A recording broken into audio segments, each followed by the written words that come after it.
Where does the name for Llanrhaeadr-yng-Nghinmeirch come from? So, today I'm in Llanrhaeadr-yng-Nghinmeirch, or sometimes shortened to Llanrhaeadr in Denbighshire. Now the name's a little bit complicated, but let's break it down. So first we have the word llan, which is usually an area of land or a settlement attached to a church, in this case St Dyfnog's. Rhaeadr means a waterfall, or where water comes down the side of a cliff. So it literally means that the church attached to the waterfall.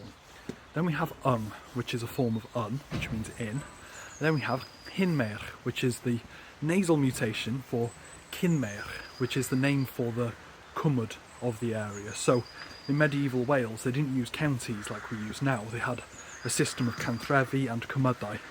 I'll talk about that in a later video, but this particular one was called Nghinmeirch. Now kin is a form of kiel, which means a nook or corner, and then we have meirch, which is a person's name, a legendary person's name, and we'll talk about that in a bit. But his name Meirch is actually a form of the Latin name Marcus. So literally it means the church by the waterfalls in Nghinmeirch.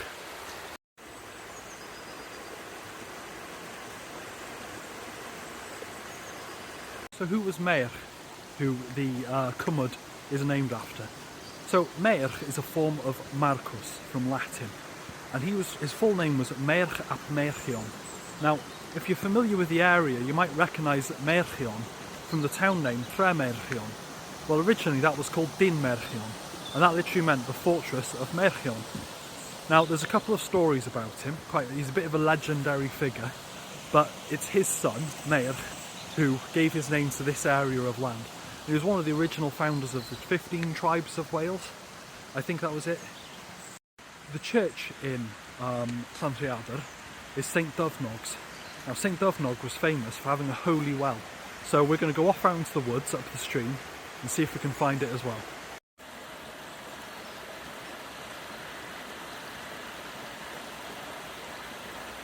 Okay, so we found the Ffyn on Dyfnog, the fountain of St Dyfnog, and like the poem, it's Berw Llawn a Baer Llawenydd, and it's very accurate. It's a really nice place.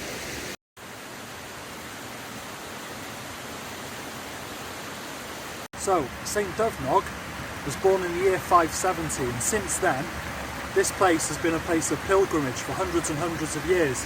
So whilst we're here, refreshing, it's freezing out here.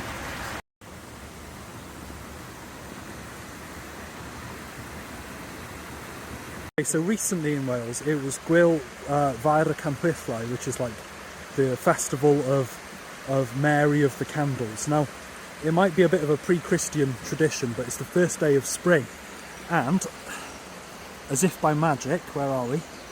Over here, the eirlis, the snowdrops have come out, which means that spring started, which means our walks are going to get a bit more comfortable from now on.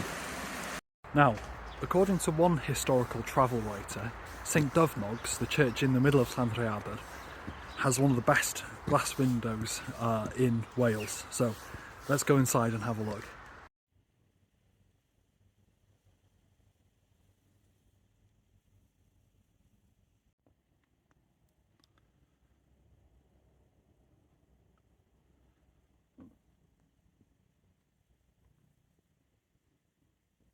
Well, that didn't disappoint. Anyway, deal. Subscribe for more, and check out the link in my bio if you'd like to support me. Have a good one.